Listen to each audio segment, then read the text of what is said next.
buenos días, Antonio Jiménez Rodríguez, director de AICAL. ¿Cómo estás? Bien, gracias, Nelson. Vamos a hacerte una serie de preguntas con respecto a este tema. Primera pregunta, ¿tiene relación la ética con la política? Pues sí, tiene mucha relación, porque una política que prescinde de la ética es sencillamente una mala política.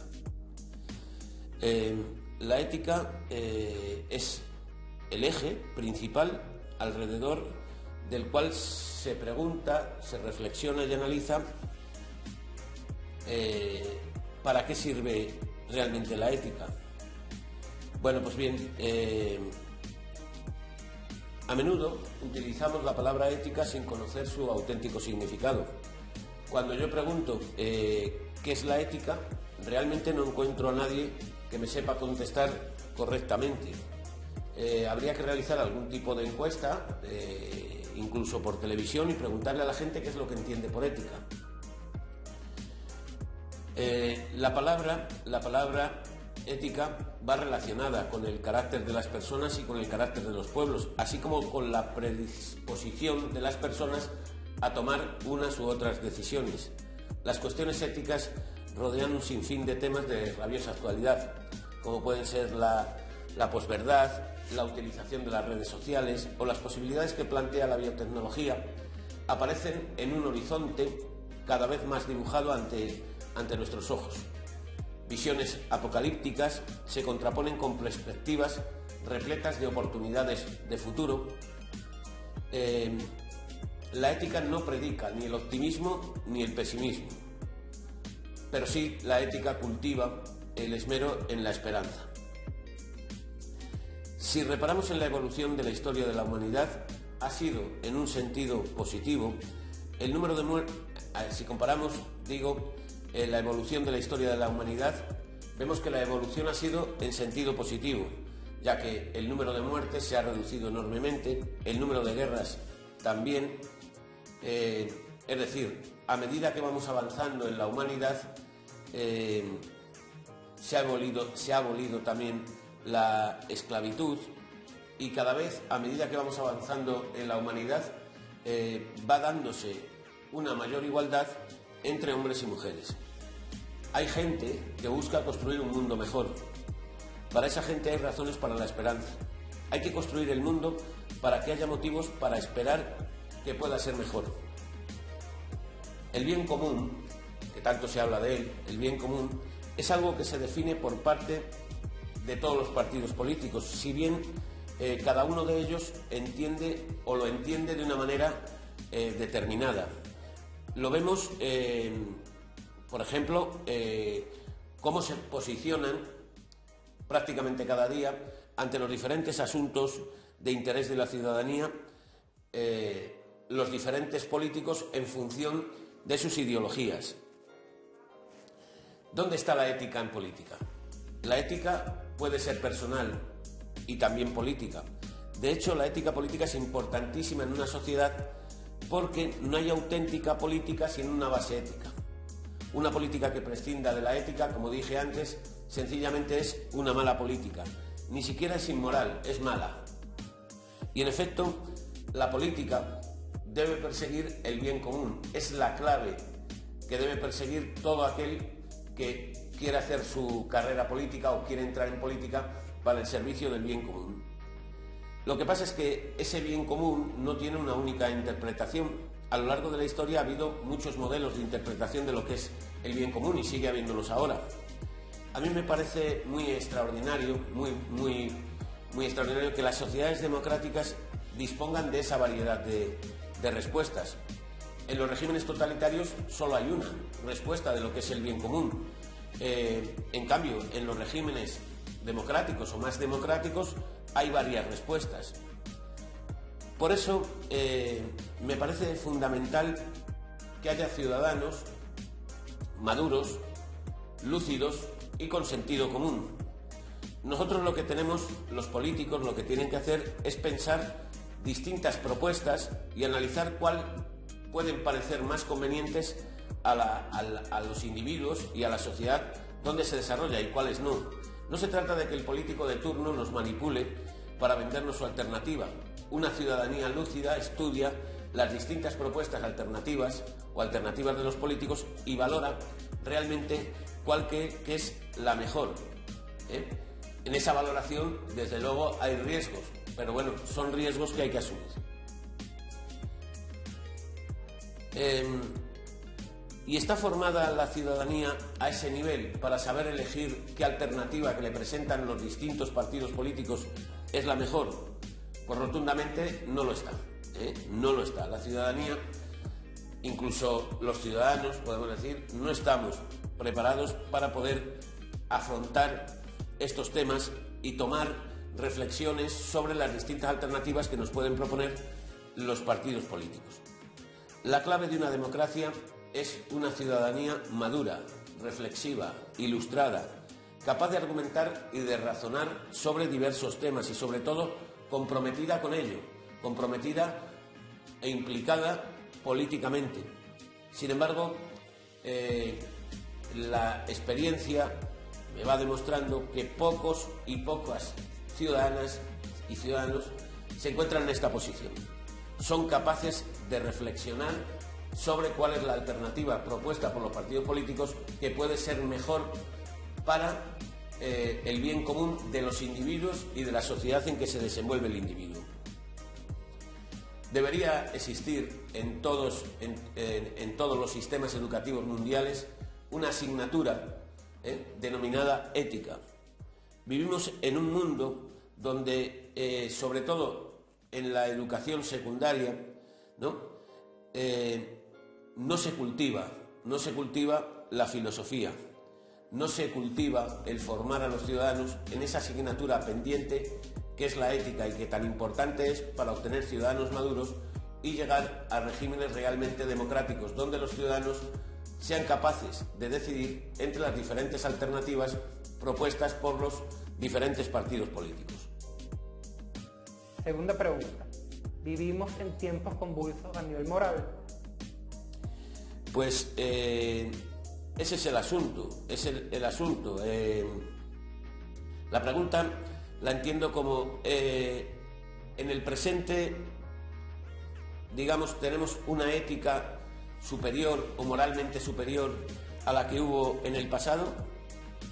Y me refiero al pasado de hace pocos años, al pasado que existía antes de la utilización masiva de las redes sociales.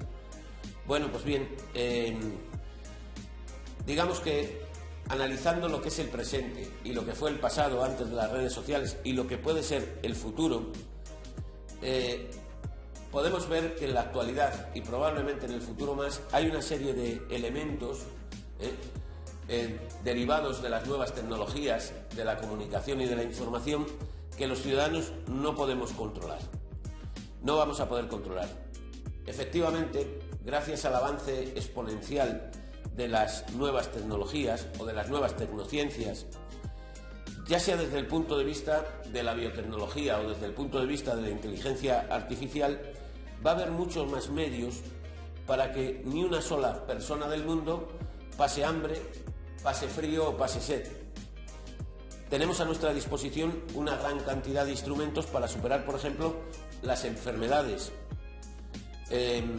Entiendo que se van a producir en breve auténticas novedades con la biología a nivel sintético.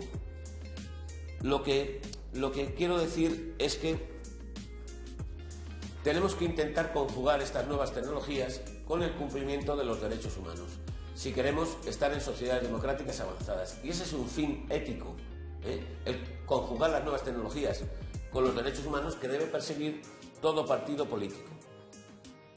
En general, hay gente interesada en que siga habiendo pobres, en seguir perpetuando las grandes diferencias o desigualdades entre los individuos, en no ceder sus privilegios. Bueno, pues bien, sin embargo, eso es poco ético. Lo ético es que todas las personas de una sociedad y todos los partidos políticos que las representan deben perseguir que en la sociedad no haya pobres, no exista la pobreza. no se puede desentender ningún partido político desde el punto de vista ético de lo que es la pobreza, de lo que es la falta de bienestar de las poblaciones o de grupos de las poblaciones, de las familias, etc. Muchas veces hay personas metidas en política que se olvidan de los demás, dejan todo esto de lado y lo único que buscan es su beneficio personal. Lo que hacen estas personas es un rechazo al pobre, un rechazo a las familias, un rechazo a la clase media. Entonces, estas personas, estos políticos, lo que están haciendo es una negligencia en su comportamiento hacia lo que es el bien común de esas personas, ¿no?, que están sufriendo. Aun sabiendo del sufrimiento de muchas personas y aun conociendo todo lo que sucede en todas partes del mundo gracias a las nuevas tecnologías, muchas personas son cada vez menos solidarias con aquello que sucede en su entorno. Bueno, el hecho de que estamos cada vez más conectados no implica que estemos más comunicados, son conceptos distintos. Hay mayores conexiones, pero no hay más comunicación entre las personas que las que había antes de las redes sociales. Para comunicarnos con otros hace falta estar en sintonía con ellos. No pasa solamente por mandar un WhatsApp o un correo. Eso es conexión, información. Pero eso no quiere decir que nos estemos comunicando con las personas que están sufriendo o pasándolo mal en una sociedad. Tenemos que pasar del mundo de la interconexión al mundo de la intercomunicación. Para los seres humanos, los símbolos son muy importantes, y eso lo saben los políticos de unas u otras formaciones. Lo saben además sobradamente. Todo el mundo sabe que con los símbolos se puede jugar porque están muy cerca de nuestras emociones, de nuestros valores. Pero jugar con los símbolos es ir contra la ética, es ir contra la moral, es ir contra el bien común. Los símbolos, ¿no?, se pueden utilizar, pero hay que utilizarlos correctamente. El hombre es un animal simbólico, pero también hay que ser muy cautos y darnos cuenta que hay realidades sangrantes que solo con símbolos no pueden ser atendidas. Primero hay que atender las necesidades del pueblo y luego ya puedes hablar de símbolos. La democracia está en peligro ante el auge de partidos que se basan en símbolos o priman los símbolos sobre las necesidades del pueblo. Bueno, pues bien,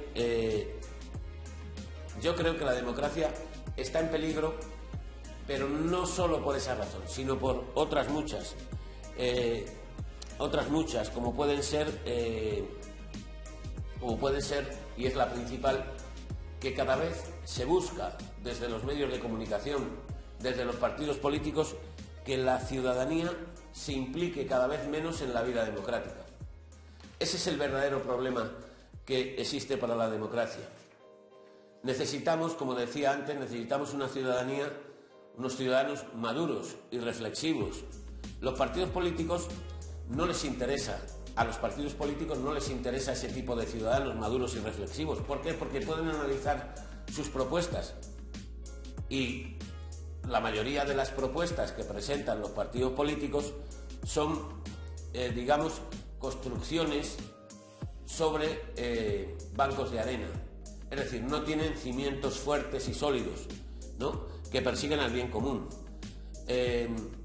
A los partidos políticos muchas veces les interesa a las personas ven a las personas como una persona, un voto que me puede hacer llegar al poder. Pues bien, eso debemos desterrarlo. El gran peligro, para la democracia hoy en día, con esta interconexión, que no intercomunicación, ¿no?, que han provocado las redes sociales, es que no haya ciudadanos suficientemente formados y con suficiente juicio de valor para analizar las propuestas políticas. Y en segundo lugar, que hay una serie muy importante, por no decir todos, o la mayor parte, de los partidos políticos que no les interesa que la ciudadanía sea madura y reflexiva, sino que les interesa que sean ovejas a las que poder dominar y a las que poder sacar su voto para llegar al poder.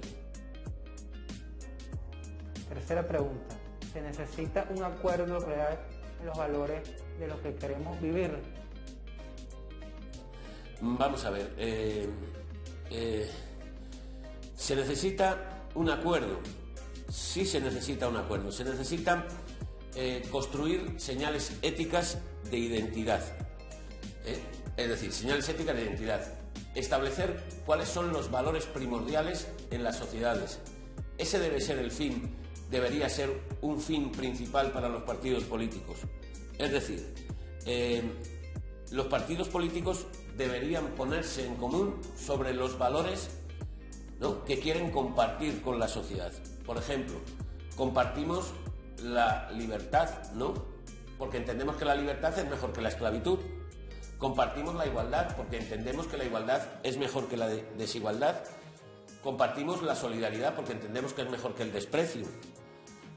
Compartimos la tolerancia porque entendemos que es mejor que la intolerancia. Todo eso, en principio, lo compartimos, ¿no?, tanto los partidos políticos, los políticos como los ciudadanos, ¿no?, al menos verbalmente. Bueno, pues bien, hay que pedir a los políticos y a los partidos políticos que escenifiquen esto en su vida cotidiana. Y tienen que hacerlo, esta escenificación de esos valores, tanto con las personas mayores, adultas, como con los jóvenes. Bueno, pues bien, el definir esos valores es clave para poner los cimientos de una base ética en la política bien construida. Bueno, como sabemos, en las sociedades hay personas que están a años luz de los que otras puedan pensar y que parece que entre esas personas, ¿no?, y los partidos que las representan, pues no se va a poder nunca llegar a acuerdo. Bueno, pues bien, solo a base del diálogo, ¿no?, y a base de asumir una serie de principios éticos y asumir que los partidos políticos no están ahí, ¿no?, para que ciertas personas, sus dirigentes, digamos, hagan de ello una carrera política y se forren, se atiborren de dinero. Bueno, pues bien, cuando los partidos políticos sienten la base de que comparten unos principios o valores éticos comunes, que el diálogo en base a dichos valores, con indiferencia de las distintas posiciones políticas, ese diálogo va a ser capaz de que se llegue a acuerdos sin tener en cuenta los votos que puedo perder o ganar como consecuencia de llegar a ese acuerdo, estaremos ante una sociedad donde podemos decir que se está empezando a construir una base ética. Bueno, pues vamos a ver. Antes hablábamos de las redes sociales, ¿no? Bueno, ahora vamos a hablar también un poquito de las redes sociales e Internet. Bueno, pues bien, el tema de las redes sociales e Internet es fundamental desde el punto de vista de nuestra convivencia, porque nos ha cambiado el modo de vivir y de convivir. Como en todo, hay que distinguir cuáles son los instrumentos y quién los maneja. Las redes sociales son instrumentos que están en nuestras manos. Se supone que somos las personas, ¿no?, los ciudadanos, quienes las utilizamos.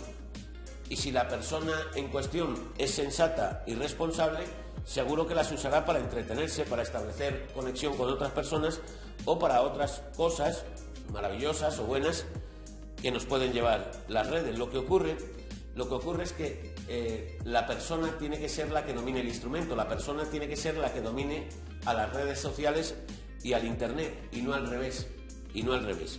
Siempre, en última instancia, hay que preguntarse quién es el sujeto que tiene que dominar esos instrumentos y, sobre todo, distinguir mucho entre instrumentos y sujetos. En el mundo actual, todas las ideas de felicidad acaban en una tienda. ¿Cómo se relaciona la ética y el fiero capitalismo imperante y el consumo? Bueno, da la sensación da la sensación que en la ciudadanía, ya sean adultos, ya sean jóvenes, falta una reflexión sobre quién está manejando su consumo. Estamos siendo manejados, eso es evidente. Lo que pasa es que seguimos la corriente. Cada vez se conoce más lo que le interesa a cada grupo por el Big Data, qué le resulta más atractivo incluso a cada individuo. Las grandes compañías segmentan los públicos, se lanzan mensajes destinados a uno de esos grupos y en el fondo no se persigue hacer felices a los seres humanos, sino que se persigue la propia prosperidad económica de la empresa. Hay un funcionamiento clarísimo del mercado aquí. Debería haber también, junto con la ética política, una ética de consumo, porque la ciudadanía del consumidor es un mundo global. Si los consumidores consumiéramos en un determinado sentido, entonces los productores tendrían que producir como nosotros queremos. Lo que pasa es que los productores producen como les resulta más conveniente y nosotros vamos cayendo y consumiendo lo que se nos pone por delante, que es lo mismo que hacen los partidos políticos. Los partidos políticos lo que tratan es que el ciudadano participe en su proyecto, pero que no lo conozca. Tratan de hacer adictos a su proyecto a ciudadanos a los cuales ni siquiera les interesa, ni por su finalidad de vida, ni económicamente, ni de ningún otro tipo les interesa su proyecto. Entonces, digamos que sería lo más ético y lo más moral sería que los partidos políticos, las empresas, los productores y las demás personas, los que manejan los medios de comunicación, los que manejan las redes sociales, el Internet, ¿no?, dieran un giro a su estrategia y pusieran su centro, ¿no?, el centro de su estrategia en construir personas sensatas, con capacidad de raciocinio, con capacidad de decidir por sí mismas. Es decir, hicieran a los sujetos de una sociedad morales, para que estos sujetos pudieran llevar las riendas tanto de su vida como de su consumo. Algunos podrían plantearse, ¿pero esto es una utopía o puede ser una realidad? Bueno, puede ser una realidad. Lo que pasa es que implica un cambio en el pensamiento de las personas, tanto a nivel individual como a nivel grupal. Bueno, pues bien, en conclusión, las personas deben decidir por sí mismas cómo actuar y cómo hacer algo. Deben decidir por sí mismas qué propuestas políticas deciden asumir y cuáles no. Deben ser libres a la hora de elegir en su consumo y deben, sobre todo, las personas deben, sobre todo, porque se lo merecen, porque son personas, por el hecho del nacimiento son personas y por tanto se merecen ser respetados en sus derechos humanos, pues las personas deben exigir a sus partidos políticos y a sus dirigentes ética y no seguir aquellas programas o programaciones de formaciones políticas donde se prime poco la participación del ciudadano, donde la opinión del ciudadano no tenga prácticamente relevancia en su toma de decisiones, formaciones que valoren símbolos por encima de las desigualdades, por encima de la pobreza, por encima de digamos, la marginación de ciertos individuos o de ciertos grupos dentro de la sociedad, y deben poner su acento en aquellas formaciones políticas que tengan un funcionamiento democrático, donde el ciudadano, donde la palabra y posición del ciudadano sea tenida en cuenta a la hora de tomar las decisiones. Cuarta pregunta. ¿La ética es un deber de los empleados públicos? Vamos a entender por empleados públicos tanto los funcionarios públicos, que son los que ejercen potestades administrativas, como el personal laboral al servicio de las administraciones públicas. Los funcionarios públicos se rigen por una relación estatutaria, ¿no?, o de servicio con la administración pública y ejercitan potestades públicas. Pero luego hay empleados públicos, es decir, empleados que sin ser funcionarios trabajan para el sector público, pero no ejercen potestades públicas, no ejercen potestades administrativas. Por ejemplo, una potestad administrativa es la potestad sancionadora, ¿no? Es decir, un funcionario tiene o puede tener potestad sancionadora, un empleado público no. Bueno, pues bien, ¿es la ética un deber de los funcionarios? Para mí es un deber, pero también un derecho. Un derecho. Los funcionarios tienen que seguir un conjunto de fundamentos de actuación, los funcionarios y demás empleados públicos, deben seguir un conjunto de fundamentos de actuación. Y ese conjunto de fundamentos de actuación incluye un listado, desde mi punto de vista, un listado de derechos básicos y comunes de los empleados públicos, distinguiendo aquellos derechos que se pueden ejercitar de forma individual y aquellos derechos que, también siendo derechos individuales, solo se pueden ejercitar de forma colectiva. Pero también, junto a esos fundamentos de actuación, ¿no?, que implican derechos, ya sean individuales, ¿no?, para ejercer individualmente o para ejercer de forma colectiva, hay también una serie de deberes básicos del empleado público, y esos deberes básicos se fundan en principios éticos y de comportamiento que constituyen un adecuado código de conducta, un auténtico código de conducta. Bueno, pues vamos a ver un poquito, para introducir, cuáles son los fundamentos que deben regir la actuación de los funcionarios y demás empleados públicos. Esos fundamentos los podríamos resumir en los siguientes. Primero, el primer y gran fundamento sería el servicio a los ciudadanos y a los intereses generales. El segundo fundamento de actuación sería la igualdad, mérito y capacidad en el acceso a la función pública y en la promoción profesional, una vez que se accede a la función pública. Otro fundamento de actuación sería el sometimiento pleno a la ley y al derecho. Otro fundamento sería el promover, perseguir y asumir la igualdad de trato de mujeres y de hombres. Otro fundamento de actuación sería la objetividad, profesionalidad e imparcialidad en el servicio, ¿no? Y para que esto se dé, esta objetividad, profesionalidad e imparcialidad en el servicio, ¿no?, que realizan los empleados públicos, ¿no?, sobre todo los funcionarios públicos, que son quienes ejercen potestades administrativas, para promover el ejercicio de esa objetividad, profesionalidad e imparcialidad, se debe garantizar la inamovilidad del funcionario de carrera.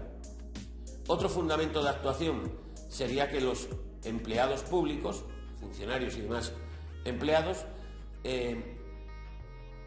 tuvieran una eficacia, ¿no?, se les diera a ellos una eficacia en la planificación y gestión de los recursos humanos. También es muy importante, como fundamento de actuación, el desarrollo y cualificación profesional permanente de los empleados públicos, el que actúen con transparencia, el que se les evalúe, ¿no?, y se les exija responsabilidad en su gestión, ¿no?, si ello implica gestión de fondos públicos. Es importante también, otro principio de actuación, la jerarquía, ¿no? La jerarquía, es decir, los funcionarios tienen que saber que están sujetos a órdenes jerárquicas de otros funcionarios de rango superior. La jerarquía se debe dar en la atribución, ordenación y desempeño, tanto de las funciones como de las tareas. También se les debe dar a los funcionarios, como principio de actuación, la negociación colectiva y la participación a través de sus representantes en la determinación de sus condiciones de trabajo. Y como último fundamento de actuación, se debe seguir en todo sistema,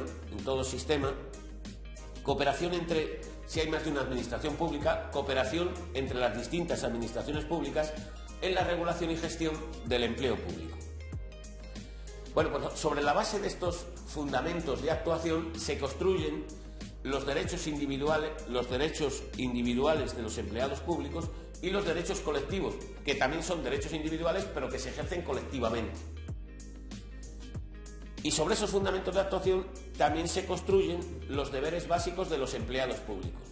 Y todo ese conjunto de derechos y deberes, ¿no?, fundados en unos fundamentos de actuación que son los principios y los principios éticos y reglas de comportamiento, se construye un código de conducta que incluye, ¿verdad?, derechos y deberes. En cuanto a los derechos individuales de los empleados públicos, está admitido en los distintos ordenamientos jurídicos una serie de derechos individuales que no pueden ser privados a ningún empleado público, y son: si el empleado público es funcionario, la inamovilidad en su condición de funcionario de carrera. Se le debe dar también derecho a los empleados públicos al desempeño efectivo de las funciones o tareas propias de su condición profesional y de acuerdo con la progresión alcanzada en su carrera profesional. Se le debe dar también derecho a los funcionarios, a los empleados públicos, a la progresión en la carrera profesional y a la promoción interna, según los principios de igualdad, mérito y capacidad.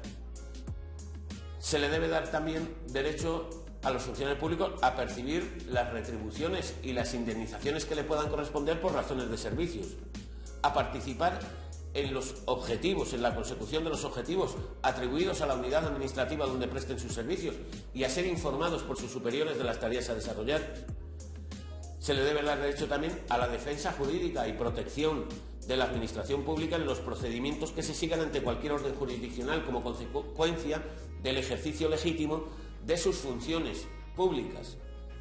Se le debe dar derecho también a la formación continua y actualización permanente de sus conocimientos y capacidades profesionales, preferentemente en horario laboral, al respeto de su intimidad, orientación sexual, propia imagen y dignidad en el trabajo, especialmente frente al acoso sexual y al acoso por razón de sexo, que no es lo mismo, ¿eh? Acoso sexual es cuando un hombre acosa a una mujer con intención, de tener relaciones sexuales con ella. Acoso por razón de sexo es cuando se acosa a una mujer no con intenciones sexuales, sino para discriminarla en cualquier otro ámbito que no sea el sexual. Se le debe dar también a todos los funcionarios el derecho individual a la no discriminación por razón de nacimiento, origen racial o étnico, género, sexo u orientación sexual, religión o convicciones, opinión, discapacidad de edad o cualquier otra condición o circunstancia social o personal. También se les debe dar derecho a la adopción de medidas, que favorezcan la conciliación de su vida personal, familiar y laboral, a la intimidad en el uso de los dispositivos digitales puestos a su disposición por parte de la Administración y a la intimidad frente al uso de dispositivos de videovigilancia y geolocalización, así como la desconexión digital en los términos establecidos en la legislación que esté vigente en materia de protección de datos y garantías de derechos digitales, a la libertad de expresión dentro de los límites establecidos por el ordenamiento jurídico, a recibir una protección eficaz en materia de seguridad y salud en el trabajo, a vacaciones, descansos, permisos y licencias, a la jubilación en los términos que establezca la normativa de ese país, a las prestaciones a la seguridad social correspondientes al régimen que le sea de aplicación, a la libre asociación profesional y a los demás derechos, que aparte de estos, que son derechos individuales fundamentales, les pueda reconocer el ordenamiento jurídico. También los funcionarios deben tener derechos colectivos, es decir, derechos individuales, pero que solo se pueden ejercer de forma colectiva. Y son, si queremos un país democrático, son libertad sindical, derecho a la libertad sindical, derecho a la negociación colectiva y a la participación en la determinación en las condiciones de trabajo, derecho de huelga, eso sí, con garantía de los servicios esenciales para la comunidad, derecho a plantear conflictos colectivos y derecho de reunión. Junto a estos derechos individuales que se ejercen individualmente o individuales que se ejercen colectivamente, los empleados tienen una serie de deberes. Por ejemplo, los empleados públicos tienen una serie de deberes, los empleados públicos. ¿Qué deberes tienen los empleados públicos? El principal deber de un empleado público es desempeñar con diligencia las tareas que tiene encomendadas y velar por los intereses generales con sujeción y observancia al ordenamiento jurídico del Estado donde desarrolle su función, y deberán actuar siempre de acuerdo con una serie de principios, como son objetividad, integridad, neutralidad, responsabilidad, imparcialidad, confidencialidad, dedicación al servicio público, transparencia, ejemplaridad, austeridad, accesibilidad, eficacia, honradez, promoción del entorno cultural y medioambiental y respeto a la igualdad entre hombres y mujeres, que son los principios, ¿no?, que deben inspirar, basándose en principios éticos y de conducta, el código de conducta de los empleados públicos. Bueno, pues bien, como hemos dicho, un código de conducta se basa en unos principios éticos y de conducta en base a los cuales se construyen derechos individuales o colectivos, que son derechos individuales que se ejercen colectivamente, y deberes básicos de los empleados públicos. Bueno, vamos a ver a continuación cuáles son los principios éticos y de conducta que deben regir, ¿no?, en el ejercicio de la función pública. Bueno, pues los principios éticos serían, entre otros, los siguientes. Los empleados deben respetar las normas, ¿no?, y someterse al ordenamiento jurídico, sobre todo su norma fundamental, su Constitución, la Constitución del país al cual prestan sus servicios. Su actuación siempre debe perseguir el interés general de los ciudadanos y debe basarse en la imparcialidad y el perseguir el interés común. Perseguir el interés común es dejar al margen de su actuación posiciones personales, familiares, corporativas, clientelares o cualquier otra posición que pueda violentar o ir en contra de este principio. También deben ajustar su actuación a los principios de lealtad y buena fe con la administración con la que presten sus servicios y lealtad y buena fe con sus superiores, compañeros, subordinados y sobre todo con los ciudadanos. Su conducta debe basarse en el respeto de los derechos fundamentales y libertades públicas y en evitar toda discriminación, sea por razón de nacimiento, origen racial o étnico, género, orientación sexual, religiosa, convicciones, opiniones, discapacidad, edad o cualquier otra circunstancia personal o social. Se abstendrán, esto es importante, de intervenir en aquellos asuntos donde tengan interés personal, así como de realizar toda actividad privada que pueda suponer un riesgo, ¿no?, de plantear conflictos de intereses con las obligaciones de su puesto de trabajo. No aceptarán un funcionario o un empleado público, no debe aceptar ningún trato o situación que implique privilegio o ventaja injustificada por parte de personas físicas o entidades privadas.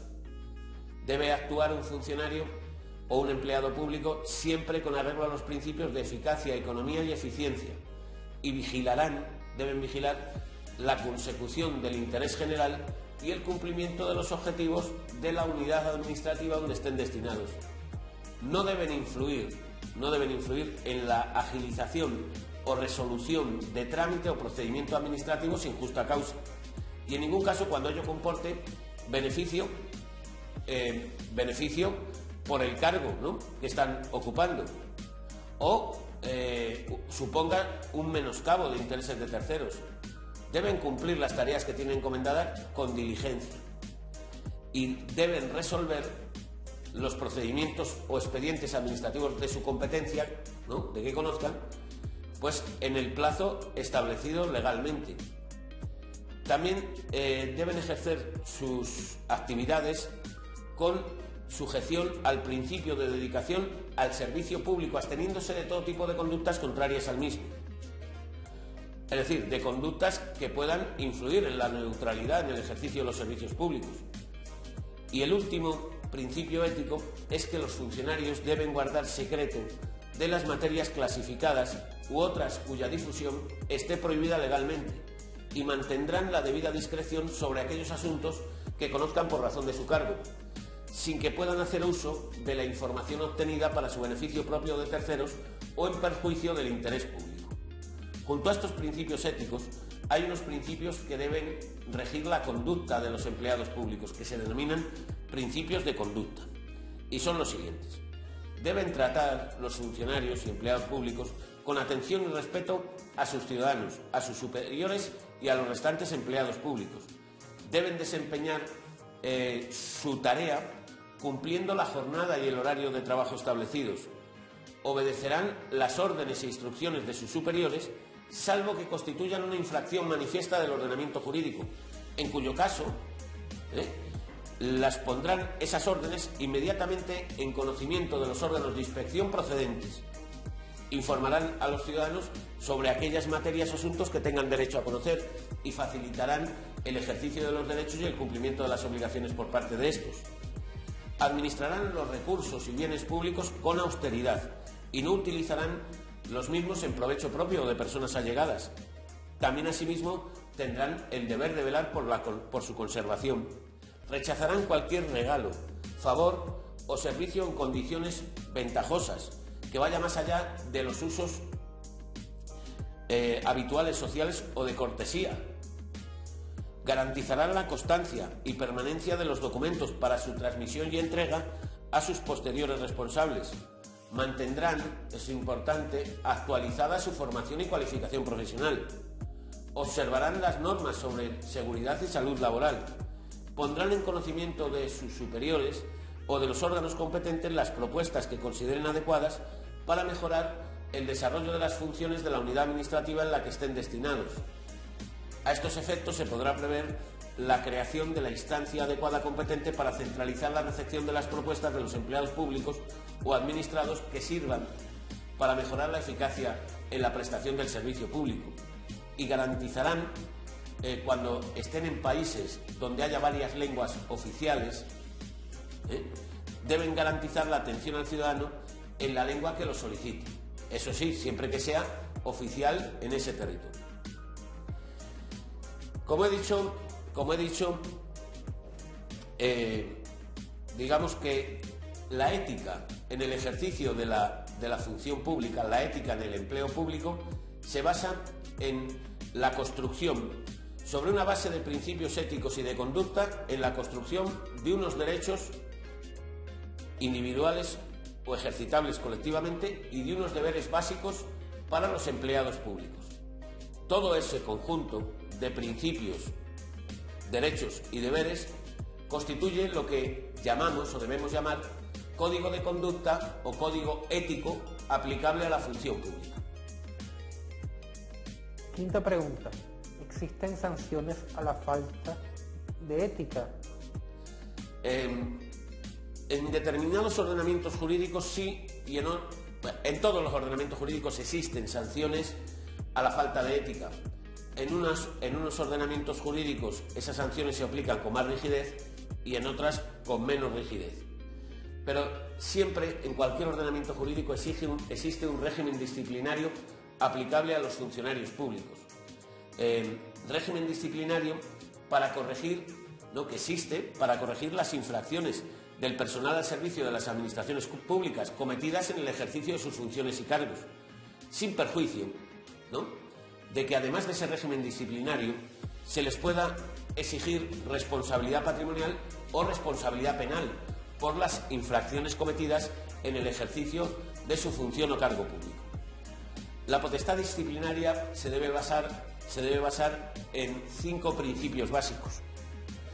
Sea el ordenamiento jurídico que sea, la potestad disciplinaria se ha de basar en 5 principios básicos, que son el principio de legalidad y tipicidad de las faltas y sanciones, Es decir, solo mediante ley pueden establecerse las faltas y sanciones y solo se pueden sancionar aquellas conductas tipificadas por la ley como infracciones.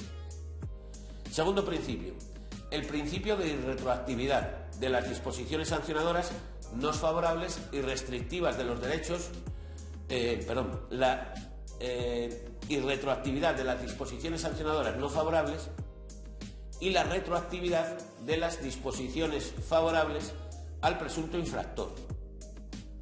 Otro principio es el principio de proporcionalidad, sobre todo aplicable tanto a la clasificación de las infracciones como de las sanciones.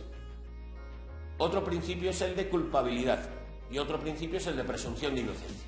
Es decir, que la potestad disciplinaria que se le exige que se va a ejercer cuando un funcionario público comete una infracción en el desempeño de su cargo o en el desempeño de su cargo u oficio, esa potestad disciplinaria se tiene que basar en 5 principios, que lo voy a resumir. Tipicidad de las infracciones, legalidad y tipicidad de las infracciones y sanciones. Y retroactividad de las disposiciones sancionadoras no favorables o restrictivas de los derechos de un presunto infractor.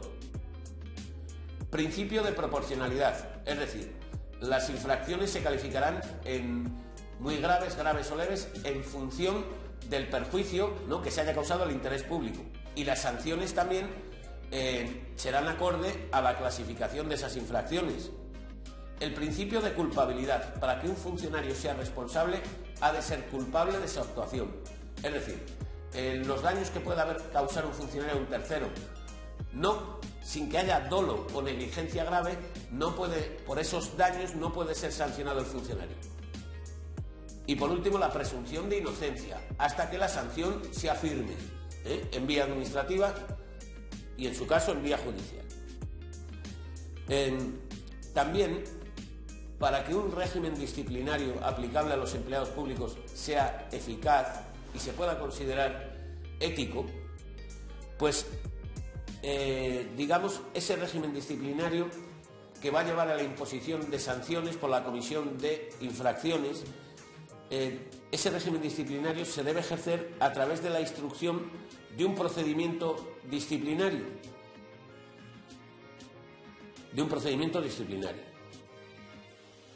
En el que se garanticen todos estos principios que hemos visto que deben regir la potestad administrativa.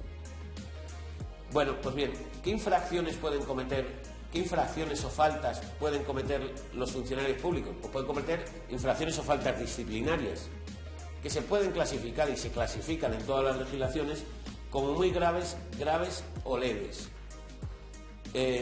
Muy graves, graves o leves. Para la calificación de la infracción como muy grave, grave o leve, hay que tener en cuenta 3 cuestiones. 1, el grado en que la conducta del funcionario o la no conducta o la abstención de la conducta haya vulnerado la legalidad. La gravedad, en segundo lugar, la gravedad que esa conducta o falta de conducta del funcionario o del empleado público, la gravedad de los daños que esa conducta o falta de conducta puede haber causado al interés público, al patrimonio o los bienes de las administraciones públicas o de los ciudadanos. Y en tercer lugar, el descrédito de imagen para la administración pública, que esa conducta o abstención en la conducta del funcionario haya causado. Bueno, pues bien, teniendo en cuenta esto, pues en todos los ordenamientos jurídicos se consideran faltas muy graves las siguientes: el incumplir las normas básicas que regulan la convivencia en una sociedad, como son la Constitución y resto de normas del ordenamiento jurídico; la conducta de un funcionario que suponga discriminación hacia un tercero, sea ese tercero un administrado, sea ese tercero un subordinado, sea un compañero o un superior; el abandono de servicio.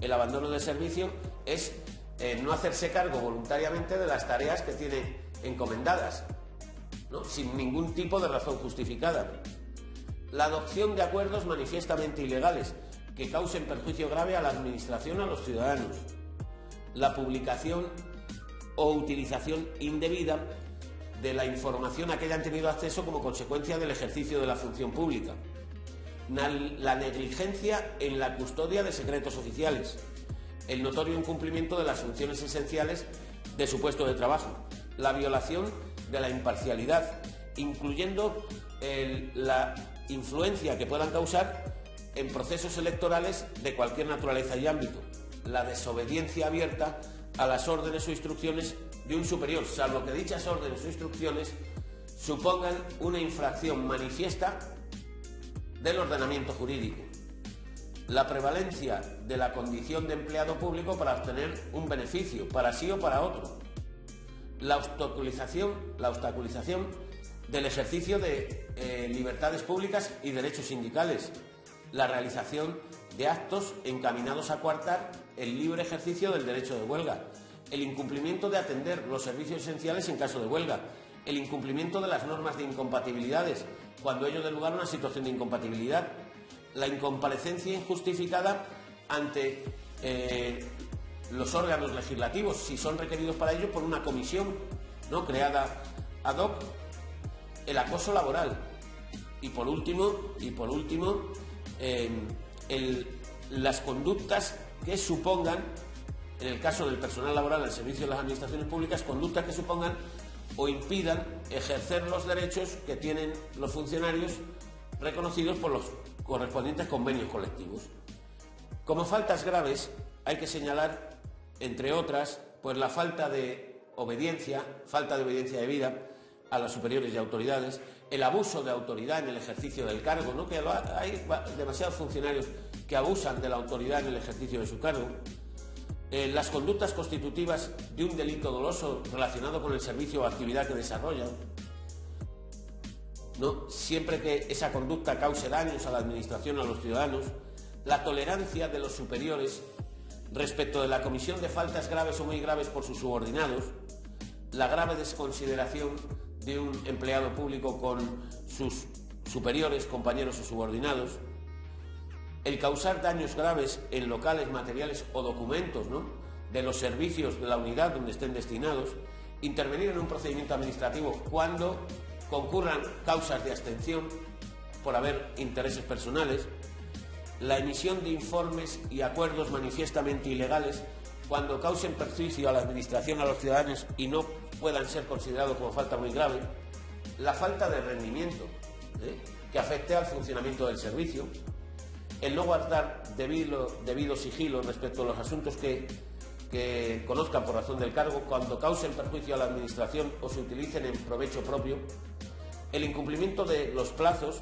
u otras disposiciones en materia de incompatibilidades cuando no supongan una situación de incompatibilidad, porque cuando suponían situación de incompatibilidad era falta muy grave. El incumplimiento injustificado de la jornada de trabajo, ¿no?, la perturbación grave del servicio público en la unidad administrativa en que están destinados, el atentado grave contra la dignidad de los administrados y de sus compañeros subordinados y superiores, la falta de consideración con los administrados, las acciones u omisiones dirigidas a evadir los sistemas de control de horarios o impedir que sean detectados los incumplimientos injustificados de la jornada de trabajo, etc. Y como faltas leves, pues tenemos el incumplimiento injustificado del horario de trabajo cuando no sea grave, la falta de asistencia injustificada de un día, la incorrección con el público, superiores, compañeros o subordinados, el descuido o negligencia en el ejercicio de sus funciones y el incumplimiento de los deberes y obligaciones del funcionario, siempre y cuando ese incumplimiento no pueda ser calificado como una falta o infracción grave o muy grave. En cuanto a las sanciones por estas conductas, sanciones que solo pueden imponerse a través de un procedimiento donde se garantice la legalidad y la presunción de inocencia. Pues las sanciones aplicables, pues normalmente la más dura sería la separación del servicio. La separación del servicio, ¿no?, que sería, como si dijéramos, entre comillas, despedir al funcionario. Es decir, la separación del servicio, que es el despido del funcionario, o el despido disciplinario del personal laboral. La suspensión de funciones, ¿no?, por el tiempo máximo que se decrete en la ley. El traslado forzoso con o sin cambio de residencia por el periodo que en cada caso se establezca. El demérito, que es penalización al funcionario a efectos de carrera, promoción o movilidad voluntaria. El apercibimiento, que es una bronca al funcionario, y cualquier otra que pueda establecer cualquier norma de cualquier ordenamiento jurídico. Las sanciones deben ser impuestas por los correspondientes órganos que establezca la ley. Bueno, pues bien, con esto hemos visto lo que es la conducta que deben seguir los funcionarios públicos, que en resumen puedo decir que Los empleados públicos, basándose en unos principios éticos y de conducta, a los funcionarios públicos, en base a unos principios éticos y de conducta, se les deben reconocer una serie de derechos ejercitables individualmente o ejercitables de forma colectiva, y se le deben exigir una serie de deberes básicos en el desempeño de su cargo.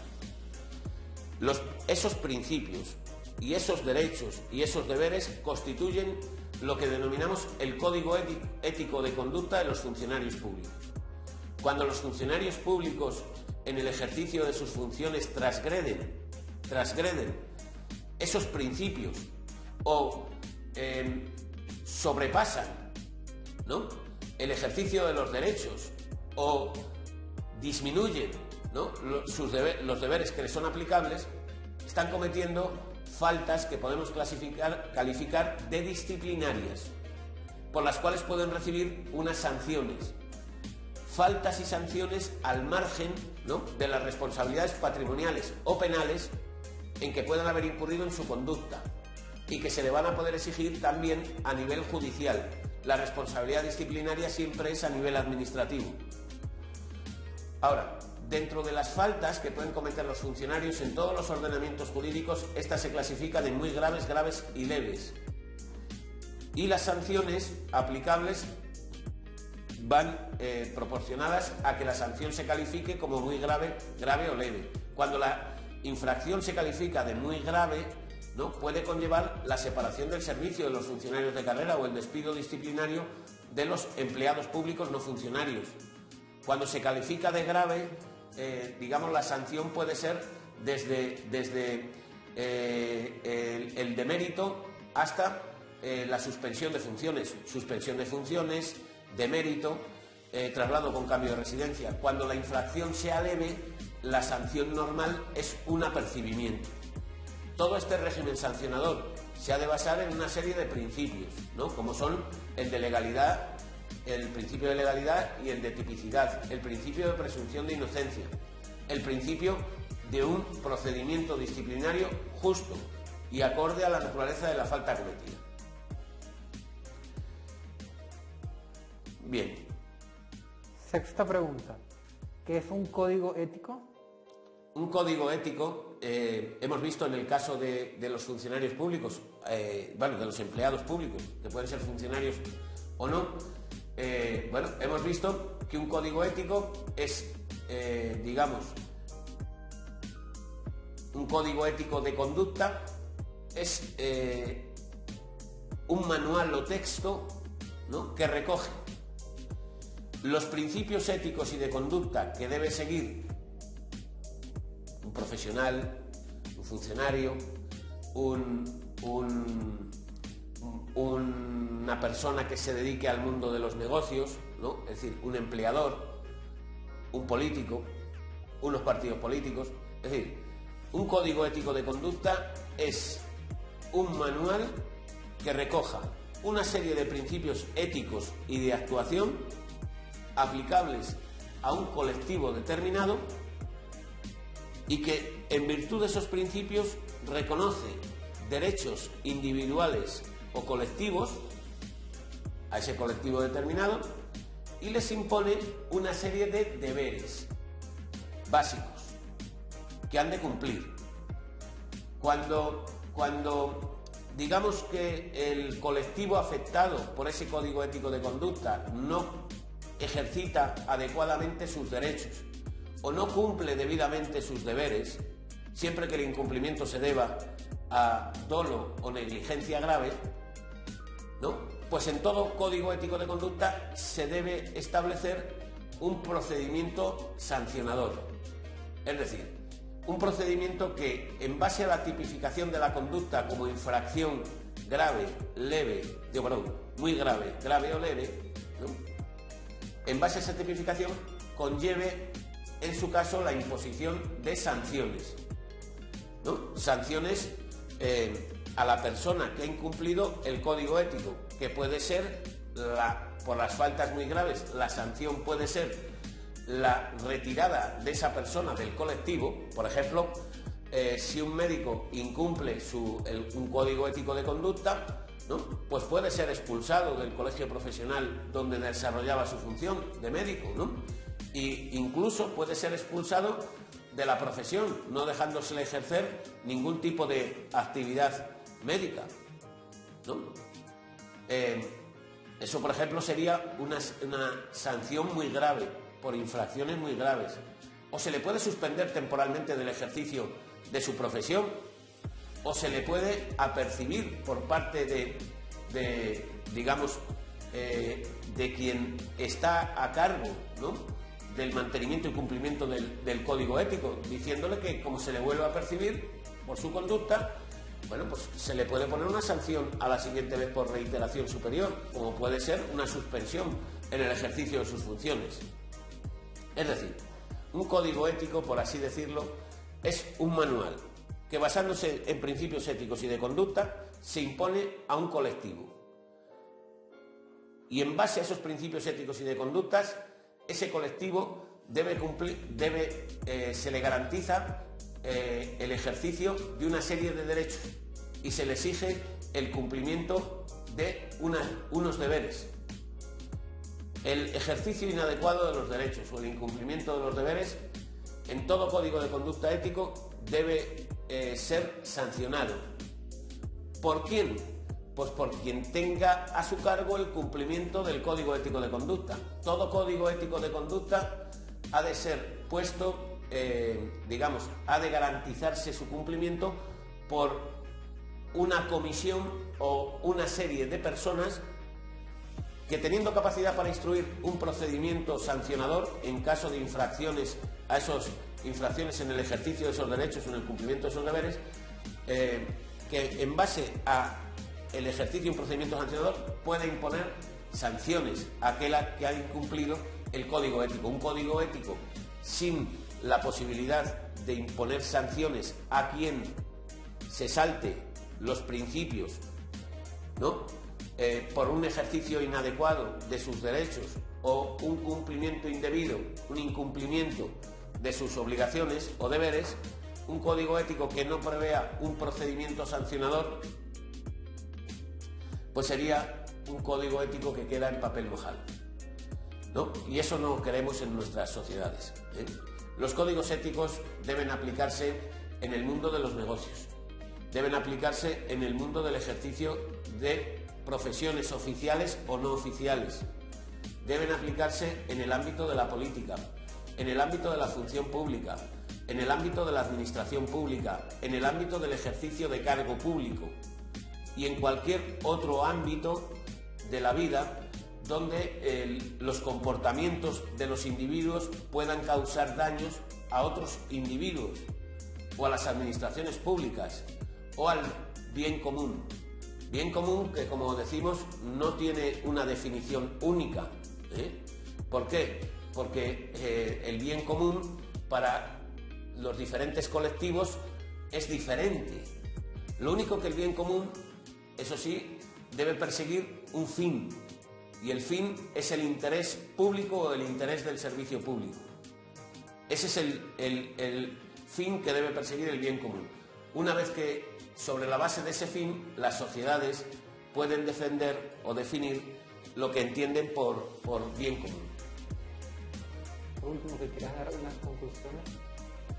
Bueno, pues digamos, de lo que hemos visto en este capítulo, ¿no?, que podríamos denominarlo la ética política, funcionarial, ¿no?, en el ámbito de la función pública, y la ética y la política en el ámbito de la función pública.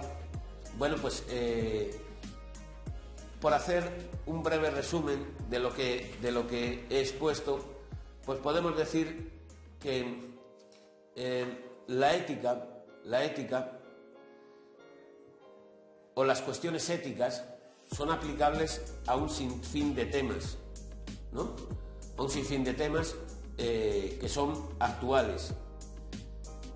Pues bien, la ética en el campo de los partidos políticos debe seguir el bien común. El bien común. Ese bien común, cada partido lo entiende de una manera diferente a como lo entienden los demás partidos. Lo vemos. Pero hemos de entender que cuando se persigue el bien común, todos los partidos deben definir sus posiciones políticas partiendo de una base, y es el interés público, es decir, los intereses de la ciudadanía. Porque solo defendiendo los intereses de la ciudadanía y no los intereses propios, los partidos políticos puede decirse que son éticos. Y la ética en política es importantísima para una sociedad, porque no hay auténtica política sin base ética. Como decía, una política que prescinda de la ética es sencillamente una mala política. Ni siquiera es inmoral, es mala política. Y por tanto, si los políticos quieren programarse, hacer sus programas en base a la ética, sus programas y sus planteamientos deben defender el bien común. Y los políticos, como el bien común no tiene solo una única interpretación, deben promover y remover todos aquellos obstáculos que en una sociedad hagan que haya ciudadanos que no tengan capacidad de pensamiento y raciocinio, que no sean lúcidos, que no sean maduros a la hora de saber discernir las consecuencias del ejercicio de una política propuesta por un determinado partido o de otra política propuesta por otro determinado partido. Entonces, si los partidos políticos quieren ser éticos, deben perseguir que no se manipule a los ciudadanos. Deben perseguir no manipular a los ciudadanos. Deben perseguir que el ciudadano de forma lúcida y con sentido común pueda saber estudiar las distintas propuestas y valorar aquella que crea el ciudadano que más conviene a sus intereses. Formar a la ciudadanía, buscar una formación fuerte, sólida y eficaz a la ciudadanía en estos temas implica introducir, ya sea en la educación primaria y obligatoriamente en la educación secundaria, una asignatura denominada ética, dada por personas, impartida por personas imparciales, y que ayuden a las personas a que puedan tener conocimiento de las propuestas que les hacen sus políticos, que son los dirigentes, ¿no?, de las sociedades, y sepan elegir aquella que crean más conveniente para su interés particular y el bien común. Por otro lado, la ética en el ámbito de la función pública, en el ámbito del empleo público, es fundamental. Es fundamental para que podamos decir que un país es democrático, que un país respeta el ordenamiento jurídico, respeta la Constitución, respeta el ordenamiento jurídico y respeta los derechos básicos de los ciudadanos, de los administrados. Y como dije, para